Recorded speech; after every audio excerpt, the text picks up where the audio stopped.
จะอยู่แห่งใดบ่ลืมไหลทินฐานบ้านเฮา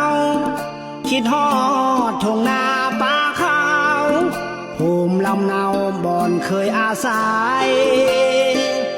นอนก็ยังฝันภาพเหล่านั้นยังฝังในใจลงนายามฝนตกใหม่ป่าซ่อนป่าใส